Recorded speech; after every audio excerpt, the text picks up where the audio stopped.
Diana, get up here, now! Greg Hayes holds the microphone like he owns it. 200 faces turn. Christmas lights cast red shadows across the Buckhead ballroom. His wife stands near the dessert table, red dress, alone. We both know you married up. Marketing director. He laughs. Fancy title for someone who rode diversity quotas into middle management. She walks toward him. Heels click on marble. Steady. Even. Here's the deal, sweetheart. I'm filing for divorce. Tonight. You're going to sign right here so everyone can witness you didn't earn a damn thing from this marriage. He unfolds papers. No alimony, no assets. You leave with exactly what you brought. Nothing. Silence. Thick. Choking. I've supported your little career long enough. Time to cut dead weight. She takes the pen. Okay. 3 loops. 1 line. Phones rise. Instagram stories go live. What he doesn't know, the quiet woman in red comes from power he can't imagine. Diana Brooks drives to the Christmas party alone. Again. 6 years of marriage. They've arrived separately for the last 18 months. She tells herself it's practical. His sales calls run late. Her marketing deadlines pile up. But the truth sits heavier. They stopped being a team somewhere between year 3 and year 4. She parks her car in the hotel garage. Check her lipstick in the rearview mirror. The red dress was a choice. Bold, confidence, everything she doesn't feel tonight. Greg Hayes, 38, VP of Sales at Tech Corp Atlanta, golden boy, quota crusher, the kind of man who walks into rooms and people lean in. He closes deals other reps can't touch. $12 million in revenue over 3 years. Management loves him. His team fears him just enough to perform. Diana is 34, director of marketing. She earned her MBA from Emory while working full-time, built campaigns that tripled lead generation.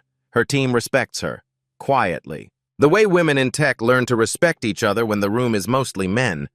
They met at an industry mixer. He made her laugh. Told her she was brilliant. Said he admired women who didn't need anyone. He proposed 6 months later.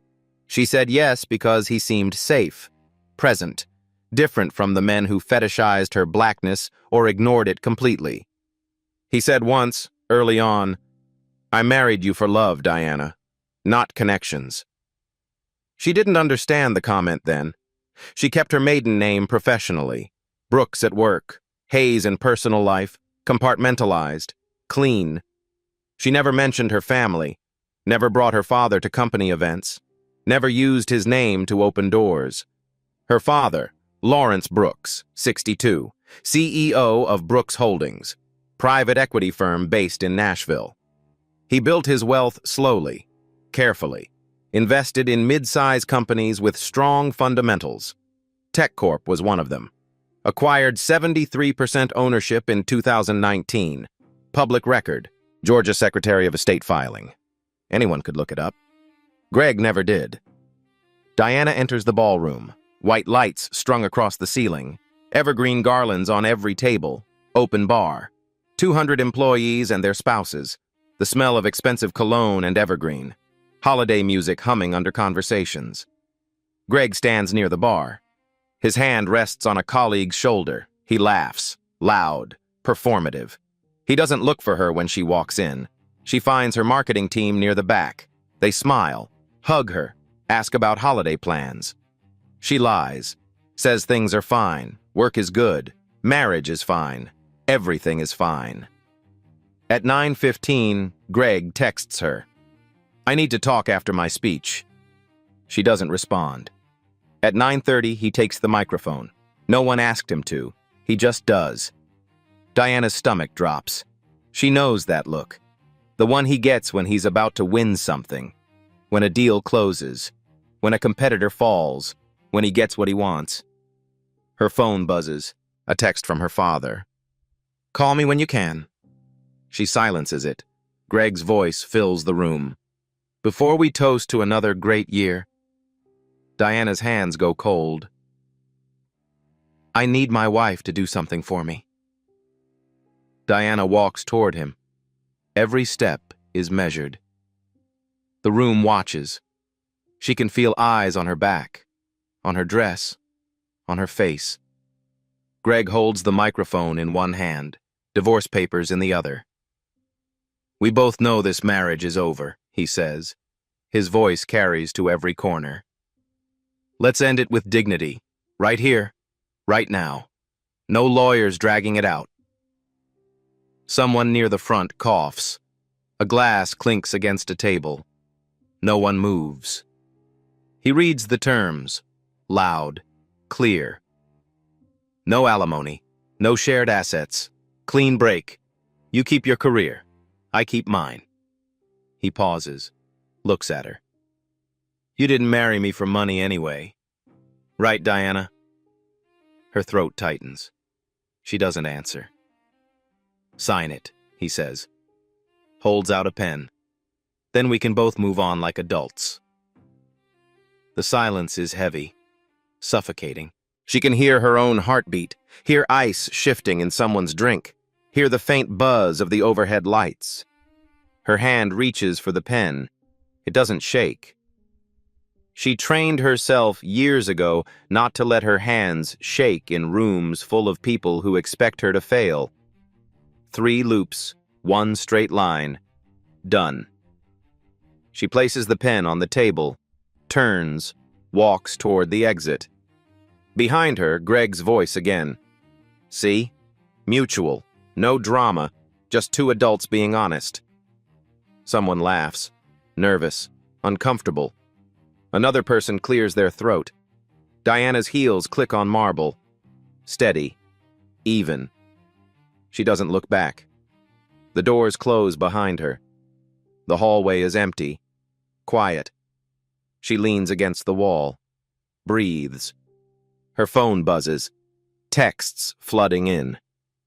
OMG, are you okay? What just happened? Diana? Call me. She scrolls past them. Open Instagram. Searches the Tech Corp company hashtag. 3 stories, already live. The first one, Jenny from marketing. Video shaky. Caption. Did this just happen? Heart emoji. Shocked face emoji. View count climbing. 2,000, 4,000, 8,000. The second, Mike from sales. Better angle. Greg's voice is clear. No alimony, no shared assets. Caption. Wildest Christmas party ever. Laughing emoji. The third, someone she doesn't recognize. Close-up of Diana's face as she signs. Caption. When you know it's over. Sad face emoji. She closes the app, opens her messages, scrolls to Dad. Her thumb hovers over his name. Lawrence Brooks. The man who taught her to keep her cards close, to never show weakness, to build her own path without his shadow. She hasn't asked him for help in 16 years, not since she was 18 and changed her last name back to Brooks after her parents' divorce, not when she applied to college, not when she started her career, not when Greg proposed. She always wanted to prove she could do it alone, but this is different. She presses call. He answers on the first ring. Diana. His voice is calm, steady, the way it always is. Dad, she says. Her voice cracks, just slightly. I need to tell you something. I already know, he says. Someone sent me the video 20 minutes ago. Her stomach twists. Who? Doesn't matter. Pause. Do you want me to handle this? She closes her eyes, leans her head back against the wall. The hallway smells like cleaning solution and faint perfume. I don't know, she whispers. Diana. His tone shifts, softer. You've never asked me for anything. Not once. If you want to walk away, I'll support you. If you want justice, I'll make sure you get it. She opens her eyes, stares at the ceiling. White tiles, recessed lights.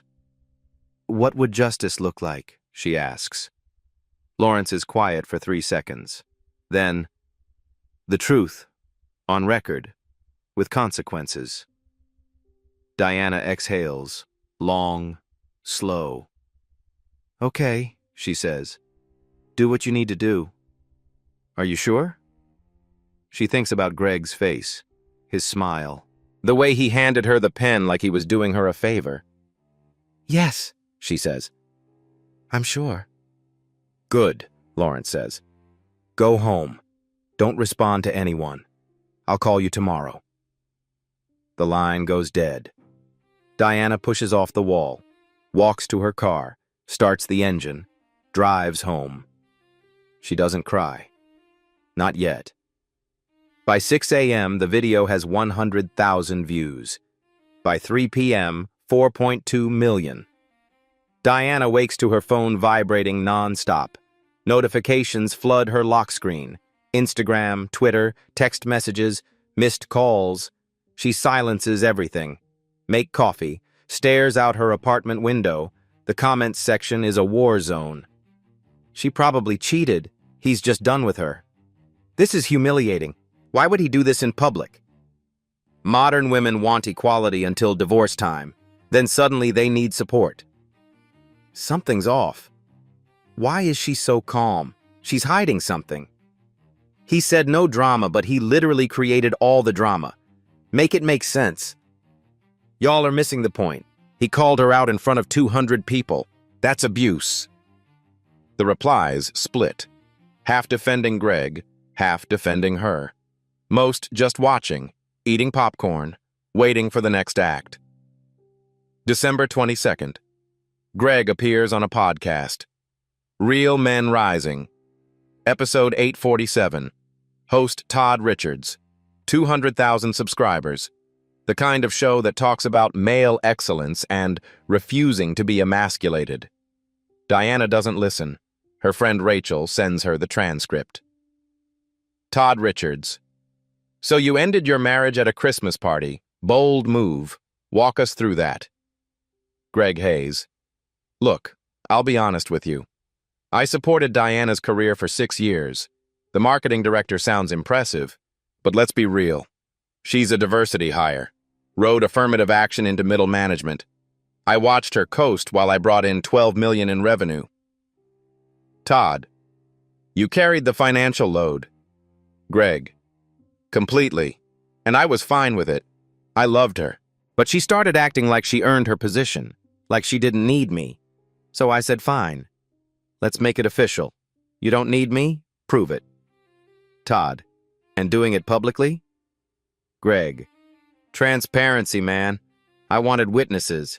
Wanted everyone to see she agreed. No lawyers twisting it later. She signed willingly, in front of 200 people. That's consent. Todd. Powerful.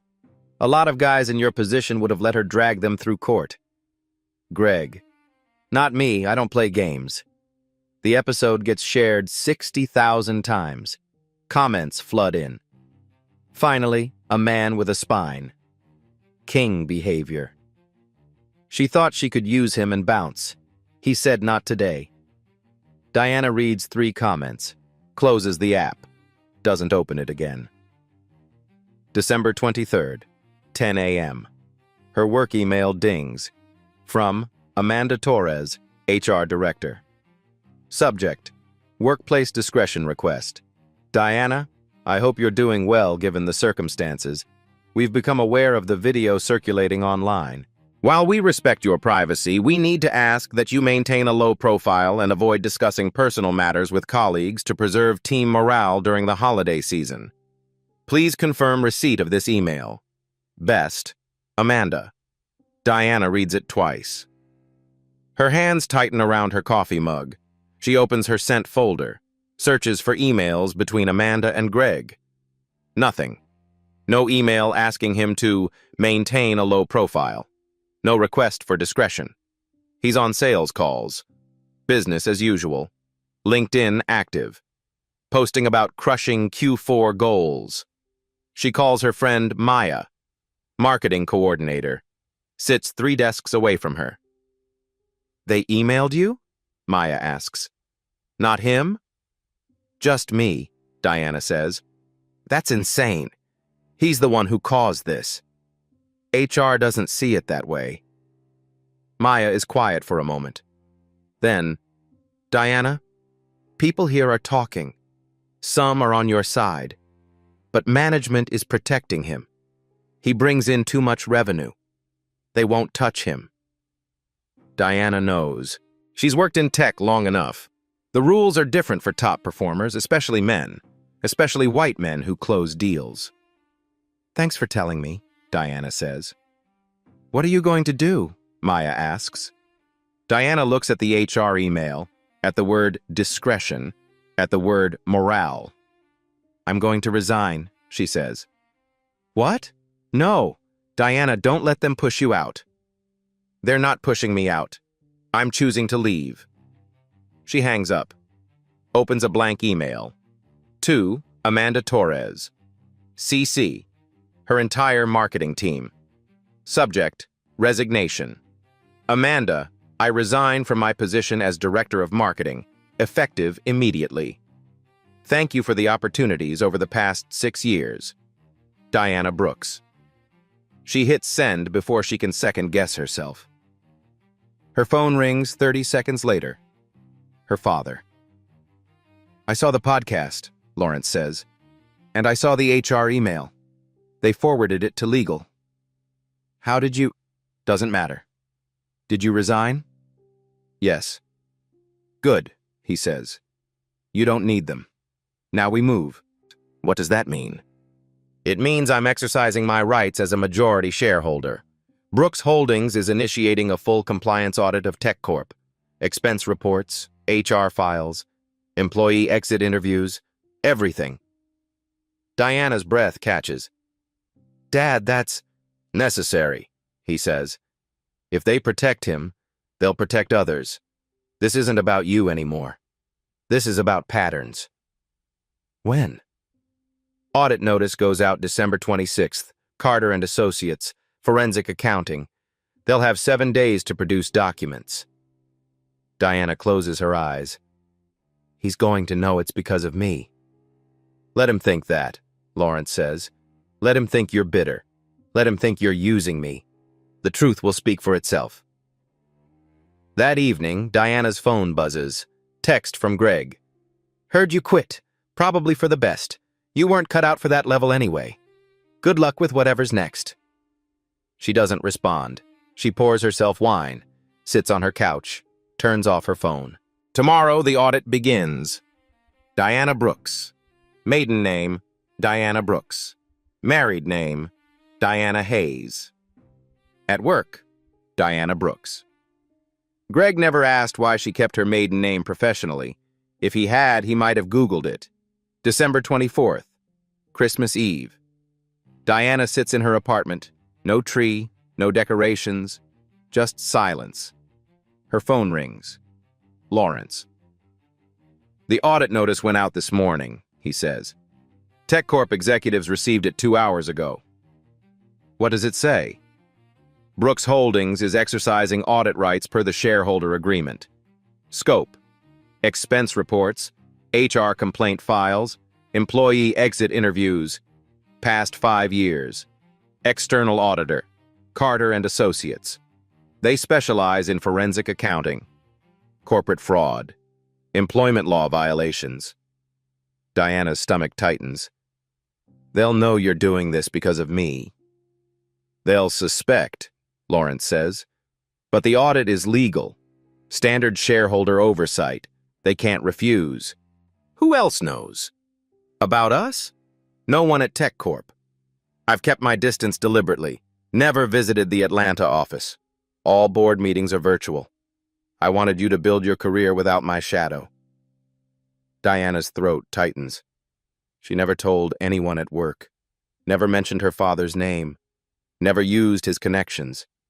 She wanted to prove she belonged on her own merit. Thank you for that, she whispers. You earned everything yourself, Lawrence says. Now let's make sure everyone knows it. December 26th, the day after Christmas. Greg Hayes opens his work email. Subject line, Audit Notice, Immediate Compliance Required. He reads it twice, forwards it to Kenneth Palmer, his mentor, board member, the man who promoted him 3 times. Greg's message, WTF is this about? Kenneth replies 10 minutes later, probably routine. Brooks Holdings does this occasionally, standard shareholder oversight. Don't worry. Greg texts his friend Jason, VP of Operations. Did you get the audit email?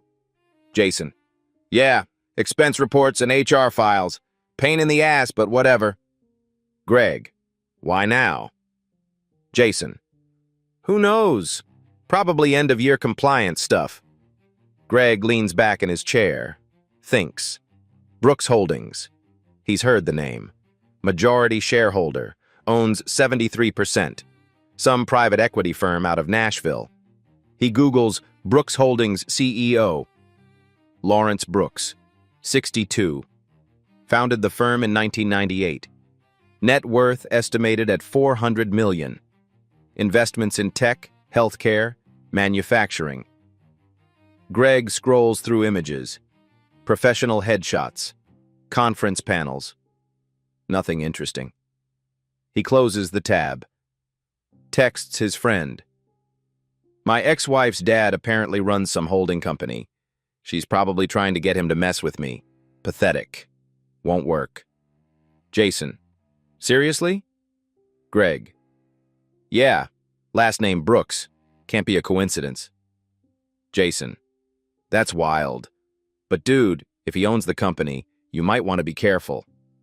Greg laughs. Types back. He can audit all he wants. My numbers are clean. 12 million in revenue. I'm untouchable. He posts on Instagram. Photo from his Aspen ski trip, taken yesterday. Blue sky, snow, sunglasses. Caption. Living my best life. No regrets. Onward and upward. Comments flood in within minutes. King! You deserve happiness, brother. She wasn't worth it anyway. Upgrade coming soon. Greg screenshots the comments, sends them to his group chat. The people have spoken. Meanwhile, Diana meets with Sharon Wells, employment attorney, 48 years old, 20 years specializing in workplace discrimination and wrongful termination. Sharon's office, downtown Atlanta, 19th floor, window overlooking Peachtree Street. Your father sent me the video, Sharon says, and the podcast transcript, and the HR email. What do you think? Diana asks. I think Greg Hayes just created a case study in how to destroy your own career. Sharon slides a legal pad across the desk. But we haven't done anything yet. We let the audit work. We document everything. We stay quiet. That's it? For now? Sharon leans forward. Diana, men like Greg believe they're untouchable because they've never faced consequences. The system protected him, reward him. So he got louder, bolder, more careless. And careless men leave trails. Sharon taps the legal pad. We follow the trail. We don't need to do anything. He already did it to himself. Diana exhales. Long, slow. How long? She asks. The audit? 7 to 10 days. Then we'll know what we're working with. Diana stands, shakes Sharon's hand, walks out. She drives home, checks her phone. Greg posted another Instagram story, him at a bar, champagne, friends. Caption, celebrating freedom. She doesn't react, doesn't comment, doesn't share. She just waits. December 27th. The audit team arrives at TechCorp headquarters. They bring 6 boxes. Empty. Ready to fill. Audits don't lie. They surface what people tried to bury. The first discrepancy appears on day 2. By day 5, there are 47. Carter and Associates sends 3 auditors. Lead investigator, Patricia Carter, 15 years forensic accounting, former FBI white-collar crimes, She's seen every version of corporate fraud. They start with expense reports. December 27th, Conference Room B. TechCorp's finance team provides 5 years of records, digital files, spreadsheets, receipts. Patricia's team sorts by employee, flags anomalies. Greg Hayes' file is thick. First flag, February 2021. The line item reads, Client Dinner, Business Development. Amount, $890. Vendor, Onyx Gentlemen's Club. Patricia highlights it. Check company policy. Section 4.7. Adult entertainment venues are strictly prohibited. She keeps reading. March 2021. Conference attendance, Orlando. $2,400. She Googles the conference. Southeast Sales Summit, Orlando. March 2021. No results. The conference doesn't exist. April 2022. Client entertainment, Atlanta. $1,200. Venue, Cheetah Lounge. Another strip club. By day 3, Patricia's team identifies 17 similar charges. Total, $23,400. All marked as business expenses, all violating policy, all approved by Greg's direct supervisor, Kenneth Palmer. December 29th, HR files. Amanda Torres delivers boxes. 3 of them. She looks nervous. These are the complaint files you requested, Amanda says. Redacted per privacy protocols. Patricia doesn't look up. We need unredacted versions. Brooks Holdings has authority per shareholder agreement. You have 2 hours. Amanda's face pales. She leaves. 2 hours later, she returns. Unredacted files. Her hands shake. Patricia opens the first box. Greg Hayes' folder. 11 complaints. 5 years. Complaint number 1, September 2019. Rachel Cooper, marketing coordinator, black woman. Allegation: Mr. Hayes made repeated comments about my appearance. Nice dress, Rachel. Trying to impress someone? When I asked him to stop, he said I was too sensitive. HR response: Coaching conversation conducted. He expressed regret. No further action required. October 30th, 2019. Greg Hayes promoted to senior sales manager, 45 days after the complaint. Complaint number 2, March 2020. Angela Martinez, sales associate, Latina allegation. Mr. Hayes called me spicy and fiery in front of clients. When I objected, he laughed, said, Latinas are passionate, everyone knows that. Asked if I got my job through a diversity quota. HR response: Coaching conversation. He acknowledged comments may have been misinterpreted. No formal discipline warranted. May 12th, 2020. Greg promoted to sales director. 70 days after the complaint. Complaint number 3, February 2021. Rachel Cooper, second complaint. Allegation: Mr. Hayes touches my lower back when passing my desk. Suggested we grab drinks to discuss my career. When I declined, my performance review dropped from exceeds to meets with no explanation. This is retaliation. HR response: Additional coaching. Mr. Hayes denies retaliation. Performance standards applied consistently. June 2021. Rachel Cooper resigned. Exit interview. Personal reasons. Patricia reads 6 more complaints. All similar. All women. 8 from women of color. Comments about appearance. Touching without consent. Questions about qualifications. Jokes about diversity hires. Every complaint. Coaching conversation. No warnings, no suspension. And then, within 60 to 90 days, Greg received promotion, bonus, or award nomination. Patricia maps the timeline. September 2019. Complaint. October 2019. Promotion. March 2020. Complaint. May 2020. Promotion. February 2021. Complaint. September 2021. VP Sales, June 2022. Complaint, August 2022. $15,000 bonus. January 2023. Complaint, March 2023. Leadership Award nomination. The pattern is undeniable. HR wasn't protecting Greg despite complaints. They protected him because of them. Too valuable, too profitable. $12 million in revenue. December 30th. Email server backup. They recovered deleted threads. Date, January 2023. Participants, Greg Hayes, Kenneth Palmer, 2 VPs. Subject, New Diversity Initiative. Greg's reply, great, more quotas. Guess we're not hiring the best anymore, just the most diverse. Kenneth Palmer, LOL, keep that between us. VP number 1, as long as it doesn't hurt my team's numbers.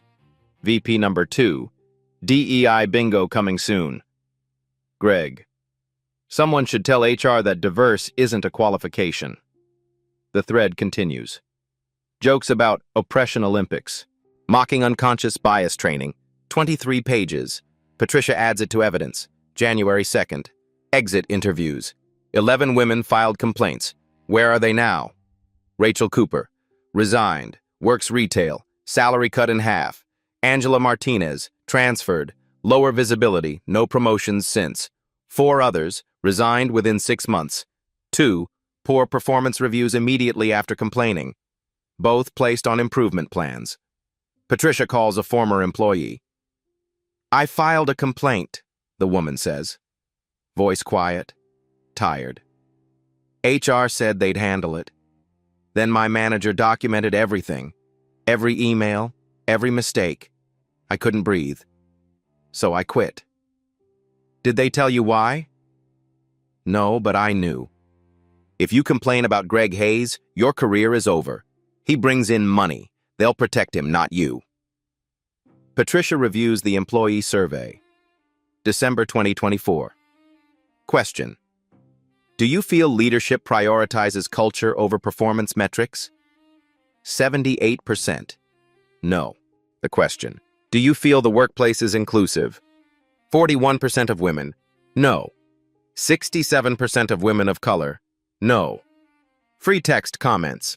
HR protects people who bring in money. If you're not a white man in sales, good luck. I've watched women quit after complaining. Nothing changes. Boys Club at the top. TechCorp's diversity statement. We are committed to fostering an equitable environment where all voices are heard. The gap is a canyon. If you've ever wondered whether documentation matters, keep listening. January 3rd. Patricia compiles the audit report. Findings. $23,400 fraudulent expenses. 11 complaints. 0 formal discipline. Pattern of racial and gender harassment targeting women of color. Systematic retaliation via performance reviews and forced resignations. Email evidence of discriminatory attitudes. Promotion timeline rewarding Greg after buried complaints. Survey data confirming toxic culture. Liability, high. Potential class action. EEOC violations. Recommendation, immediate termination of Gregory Hayes for cause. Review Amanda Torres. Investigate Kenneth Palmer. Patricia sends the report to Brooks Holdings. Lawrence reads it in 20 minutes. He forwards it to the TechCorp board. Subject line, emergency meeting required. January 15th. Cornered animals bite. Greg Hayes is no exception. January 3rd. He retains Patterson and Associates. Their specialty, high-stakes employment defense, aggressive tactics, win at any cost. Lead attorney, Stuart Patterson, 56 years old, built his career defending executives accused of misconduct. He doesn't care about the truth. He cares about winning. December 28th. The demand letter arrives. To Brooks Holdings, TechCorp Board of Directors, Diana Hayes. From Patterson and Associates, LLP. Subject, cease and desist, retaliatory audit. The letter is 14 pages. Greg's position: the audit is retaliatory, orchestrated by a disgruntled ex-spouse using family connections to destroy his career and reputation. Key claims: Mr. Hayes is the victim of a coordinated campaign of harassment initiated by Diana Hayes following their amicable divorce. Ms. Hayes has weaponized her father's majority ownership to pursue a personal vendetta.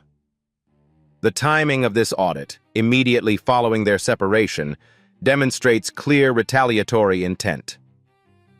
Mr. Hayes has an exemplary record: $12 million in revenue over 3 years, 0 formal complaints upheld by HR.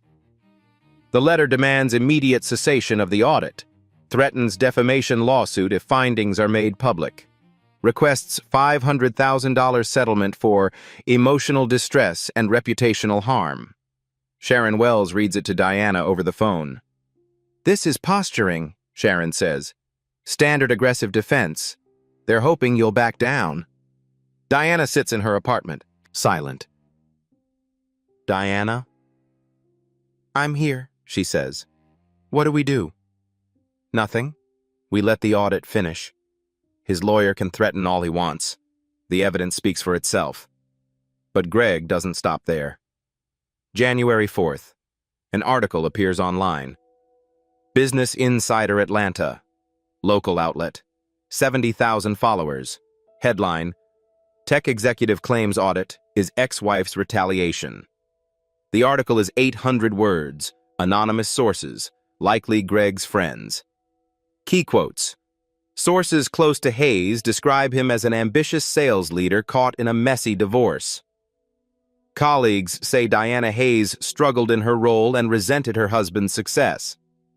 One source claims Diana never mentioned her father's wealth during the marriage, then suddenly pulled strings when things ended. The article gets shared 180,000 times in 24 hours. The comments section explodes. "He's being crucified for moving on. She can't handle that he's successful. Rich girl using daddy's power. Tale as old as time. Maybe he should have signed a prenup. Y'all are missing the point. If the audit finds nothing, then what? She just destroyed him for fun?" Diana's friends send her the link. She doesn't read it, but she knows it exists. January 5th, emergency board meeting, virtual, Zoom. 12 people on screen. Attendees: Kenneth Palmer, board member. Greg's mentor, 60 years old, 20 years on the board. Amanda Torres, HR director, defensive, nervous. Lawrence Brooks, silent observer. Camera on, microphone muted. Tech Corp CEO. Middle manager promoted beyond his capability. Uncomfortable with conflict. Patricia Carter, auditor, presenting findings. 8 other board members, various levels of awareness. Kenneth speaks first. "Before we begin, I want to state for the record that this audit feels motivated by personal grievance. Greg Hayes has been instrumental to this company's growth. 12 million in revenue. Consistent performer. The timing here is suspicious." Patricia's face doesn't change. "The audit was initiated per standard shareholder oversight protocols. Brooks Holdings has exercised this right twice before, 2017 and 2020, both times without incident." "But those weren't targeting a specific employee," Kenneth says. "Neither is this one," Patricia replies. "The scope covers all executive expense reports and HR compliance files. Mr. Hayes' name appeared in the findings. We didn't search for him specifically." Kenneth leans back, unconvinced. Patricia presents the evidence. Line by line. Expense fraud. HR complaints. Email threads. Promotion timeline. Exit interviews. She speaks for 40 minutes. Her tone never changes. Factual. Forensic. Clinical. When she finishes, silence. Then Kenneth. "These complaints were handled appropriately at the time. HR used coaching interventions. That's a valid response. Are we really going to destroy a man's career over some off-colored jokes?" One of the female board members speaks. 11 complaints, 8 from women of color. That's not some jokes. That's a pattern. Kenneth. He brings in revenue. He closes deals. That matters. So does liability, the woman replies. If even one of these women sues, we're looking at a class action. Discovery will expose everything, every email, every buried complaint, every retaliation. We'll lose. Amanda Torres tries to defend her decisions. We followed protocol. Coaching conversations are standard practice. We balanced accountability with business needs. Patricia responds without emotion. Your protocol violated your own policies and federal guidelines. You documented complaints, then took no meaningful action. You allowed a hostile work environment to persist. That's not balanced. That's negligence. The TechCorp CEO clears his throat. What's the recommendation? Patricia. Termination for cause, or immediate, no severance. Kenneth. That's extreme. Patricia. That's appropriate. The meeting ends without resolution. Further review needed. Greg texts Kenneth afterward. Thanks for having my back. This will blow over.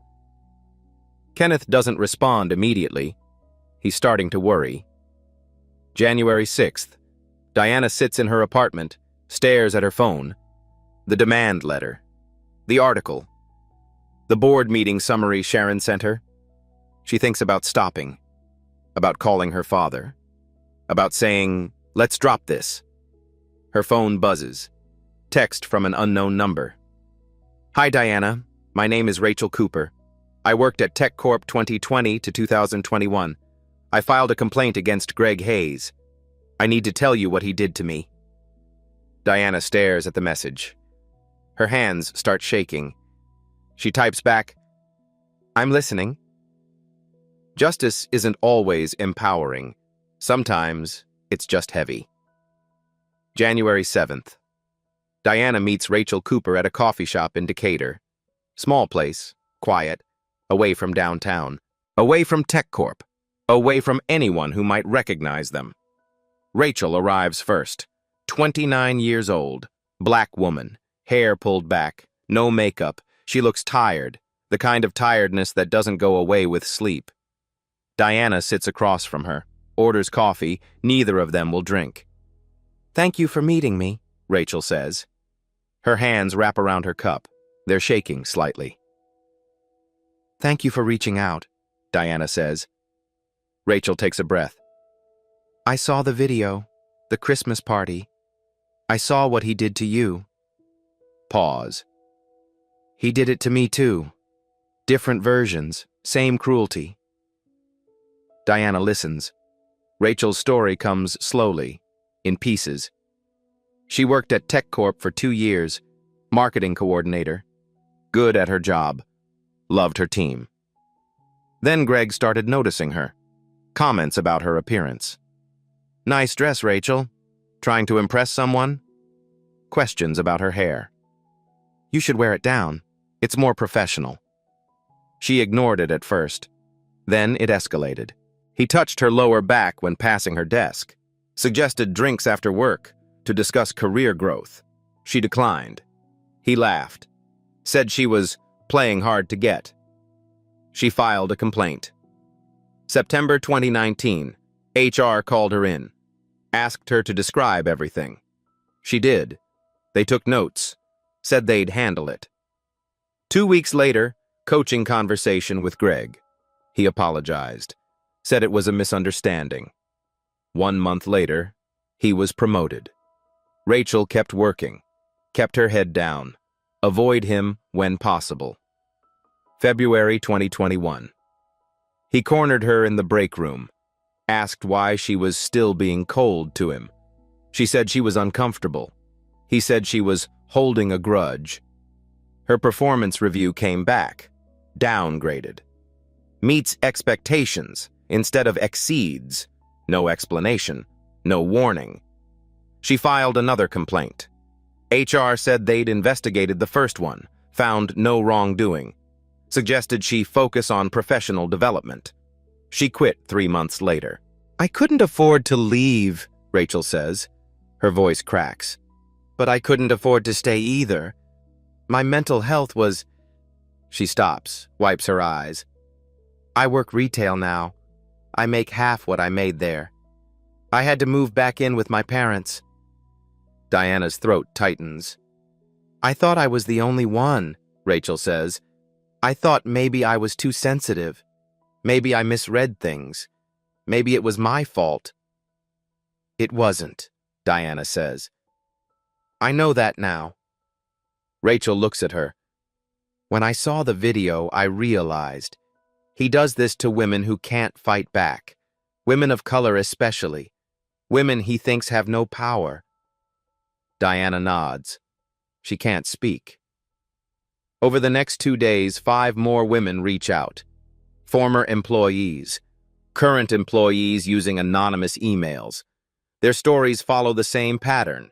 Angela Martinez, Latina, senior analyst. Greg called her spicy in front of clients, made jokes about her being fiery. When she complained, HR told her to lighten up. She transferred to a different department. Lower visibility, no promotions since. Keisha Thompson, black woman, sales associate. Greg asked if she got her job through a diversity quota. In front of the whole team. She complained. Her manager started documenting every mistake she made. She works from home now, avoids the office entirely. 3 others. Similar stories, different details, same ending. Complaints filed, HR buried them, careers stalled or ended. Diana sits in her apartment after the last phone call, stares at her notes. 8 women, 8 stories, 8 lives altered. She thinks about Greg's face at the Christmas party, his smile, his confidence, the way he handed her the pen like he was doing her a favor. She thinks about the podcast. I supported her career. The lie was delivered so smoothly. She thinks about stopping, about walking away, about letting him keep his job and his reputation. Then she thinks about Rachel, working retail, living with her parents, still carrying the weight of what he did. She calls her father. Dad, she says, I need to know something. If we do this, his career is over. Is that fair? Lawrence is quiet for 3 seconds. Diana, I've seen the evidence. This isn't about him anymore. This is about the system that protected him. If we stop now, the next woman suffers. Is that what you want? Diana closes her eyes. No, she whispers. Then we finish this. What happens next will restore your faith in quiet persistence. Courage is contagious. When one woman speaks, others find their voices. January 10th. Sharon Wells's office, 19th floor, downtown Atlanta. 6 women sit around the conference table. Rachel Cooper, Angela Martinez, Keisha Thompson. 3 others who asked to remain anonymous initially. Sharon addresses them. Thank you all for coming. What I'm about to ask requires courage. It also carries risk. Your names may become public. Greg's attorney may challenge your credibility. Social media may attack you. Rachel speaks first. I've already lost everything he could take from me. My career, my confidence, my peace. What else can he do? Angela nods. I stayed quiet for 4 years. Watched him get promoted while I got sidelined. I'm done being quiet. Keisha. If we don't stop him, he'll do this to someone else. Another woman of color who thinks she has no power. I won't let that happen. Sharon slides documents across the table.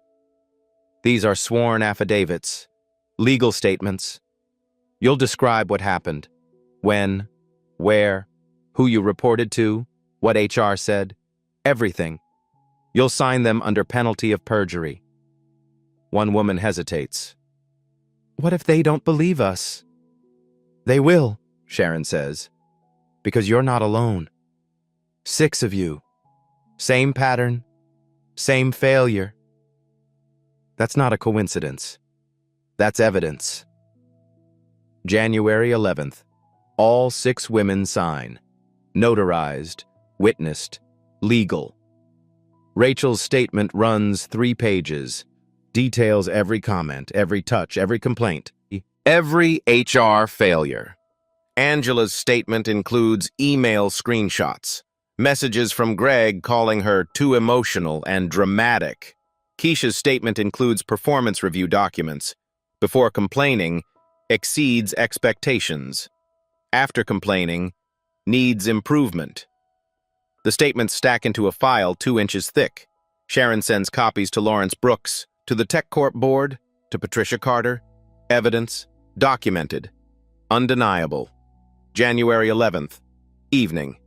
Someone leaks the employee survey. Anonymous source. Sent to Atlanta Journal-Constitution. Real outlet. Credible reporters. The survey Tech Corp conducted December 2024. Before the Christmas party. Before the scandal. Key findings published. 78% of employees feel leadership protects high performers over company culture.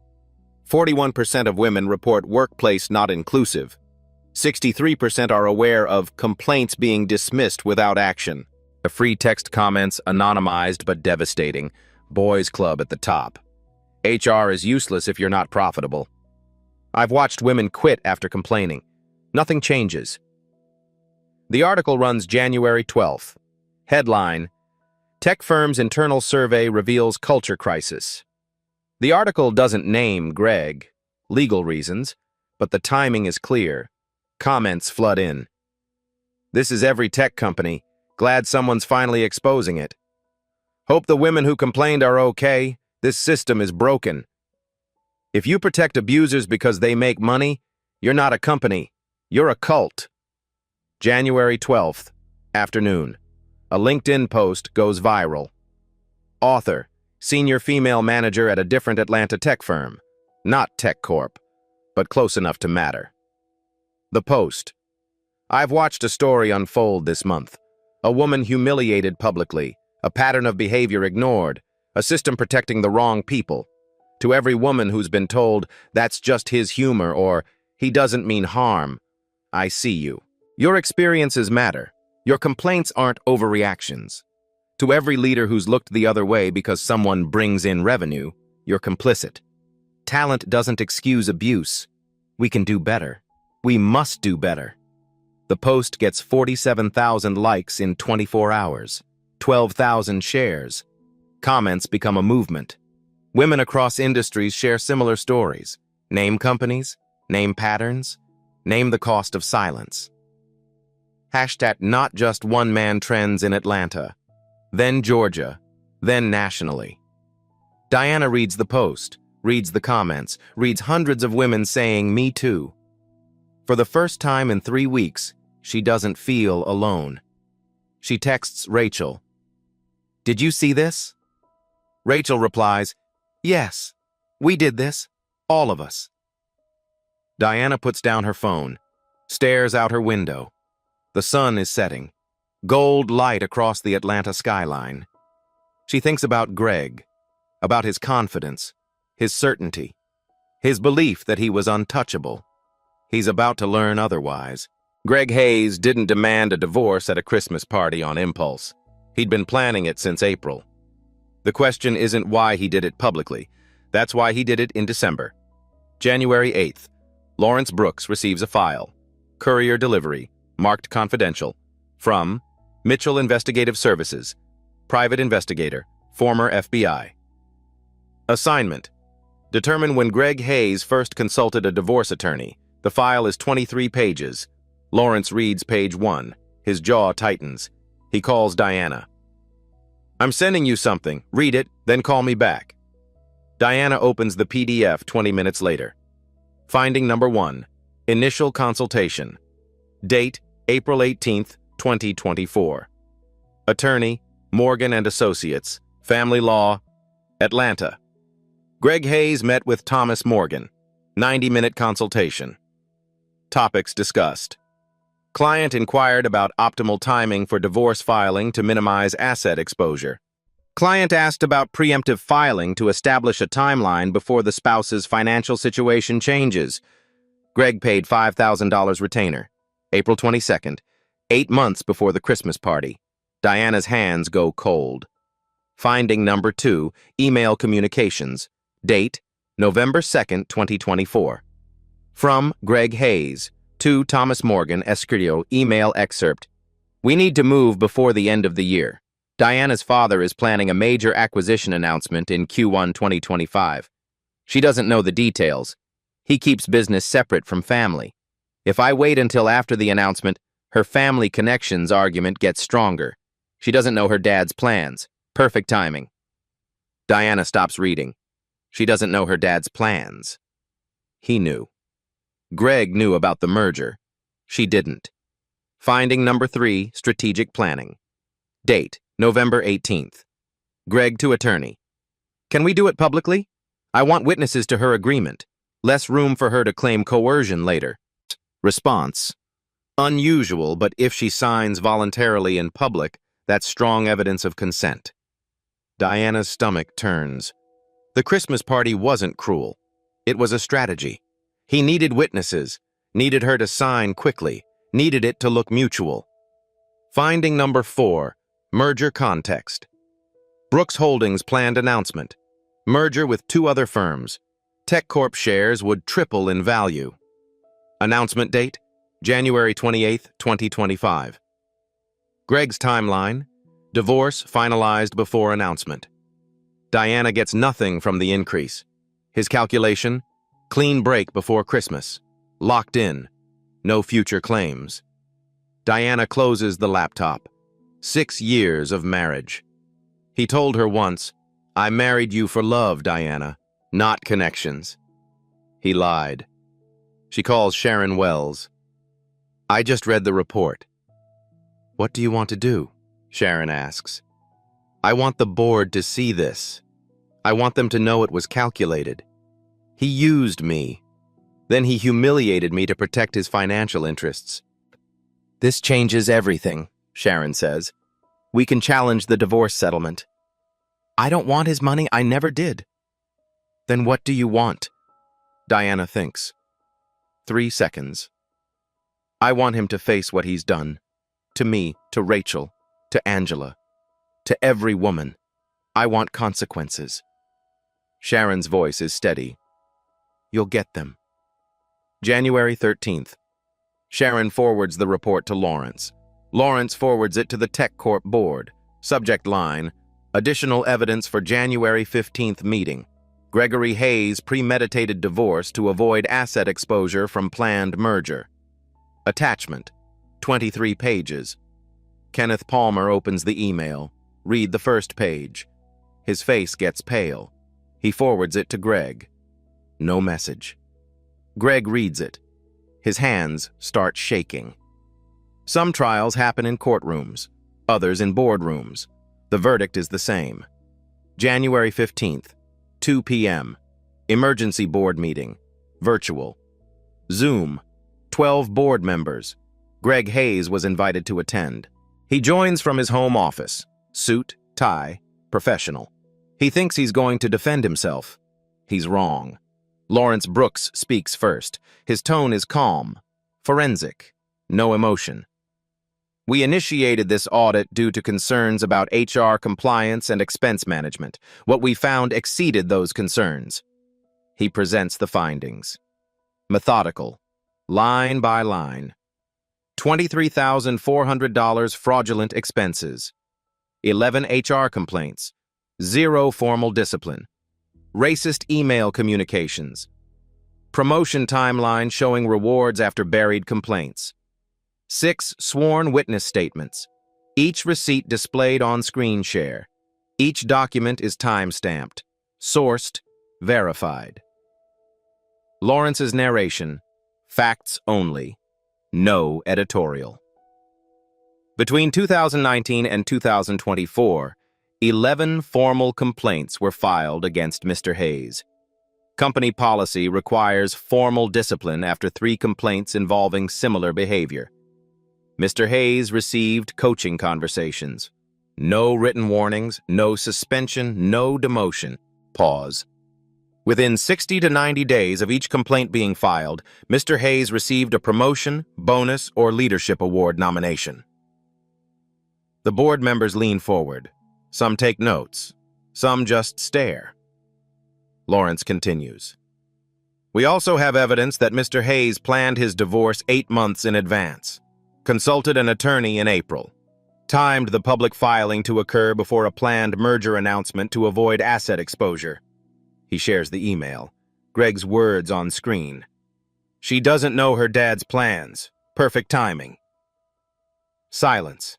Heavy. Suffocating. Greg's face on camera goes pale. Kenneth Palmer tries to intervene. I've known Greg for 6 years. He's a talented leader. Some of this seems like personality conflicts being weaponized. Lawrence responds, still calm. Mr. Palmer, did you participate in the email thread dated January 2023? Subject line, New Diversity Initiative? Kenneth's camera feed freezes. His microphone stays muted. Lawrence continues. Your reply was, LOL. Keep that between us. Would you like to explain that to the board? No response. Greg unmutes. Those emails were jokes, taken out of context. And the divorce, yes, I consulted an attorney. That's not illegal. I was protecting my interests. Lawrence. By humiliating your wife in front of 200 people? She agreed, Greg says, his voice rising. She signed. Voluntarily. Under false pretenses, Lawrence says. You manipulated the timeline. You knew about the merger. She didn't. You obtained her signature through strategic deception. Greg. This is a witch hunt. I've brought in $12 million in revenue. These complaints were handled. HR cleared me every time. Lawrence. HR buried them. There's a difference. One female board member speaks. Mr. Hayes, 8 women of color filed complaints against you. Can you explain why the pattern is so specific? Greg hesitates. I don't see race. I treat everyone the same. Clearly not, she says. The board chair calls for a vote. Motion to terminate Gregory Hayes for cause, effective immediately, no severance. Per company policy section 8.3, gross misconduct. 8 hands raise. 1 opposed, Kenneth Palmer. Greg's face on screen. Shock. Disbelief. This is illegal, he says. I'll sue. Lawrence unmutes. Final words. Mr. Hayes, you can certainly try, but you should know the woman you humiliated at the Christmas party is my daughter, and unlike you, she never used family connections to advance her career.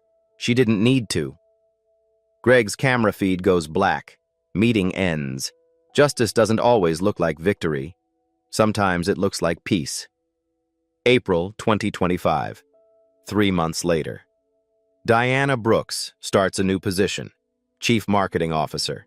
Different companies. Better culture. Larger team. 40% salary increase. She kept her maiden name. Brooks. Always Brooks. Her new CEO knows her story. Hired her anyway. Your resilience is what we need here. Well, 3 women were promoted under her leadership in the first month. 2 of them are women of color. Greg Hayes updates his LinkedIn. Again. Open to opportunities. Posted January 16th. Still there. Still searching. He's applied to 43 positions. 0 offers. Recruiters ghost him. Industry contacts go silent. His name carries weight now. The wrong kind. His last Instagram post, inspirational quote about resilience. Comments turned off. TechCorp implements new policies. April 1st. 3 complaint rule. Any employee with 3 similar complaints receives mandatory external investigation. Retaliation tracking. Automatic audit if a complaining employee receives negative review within 6 months. New HR director hired. Amanda Torres was terminated in February. Employee survey, April 2025. 64% say culture is improving, up from 22%. Kenneth Palmer resigned from the board. January 17th. Quiet exit. No statement. Diana sits in her apartment, Saturday evening. Quiet. She pours champagne. Not celebrating, just existing. The glass catches light. Red and green reflections from the city below. She thinks about the Christmas party. The red dress. The pen. The silence. Feels nothing now. No anger. No sadness. Just distance. Some bridges burn themselves, and that's okay. Dignity cannot be negotiated. Power doesn't always announce itself. And sometimes, the quietest person in the room is the one who decides how the story ends. If this story meant something to you, if you've ever felt invisible, overlooked, or silenced, share it. Not for revenge, for recognition. Because your story matters too. Subscribe to Black Tales Stories. There are more stories like Diana's, and they all deserve to be told. Thank you for listening.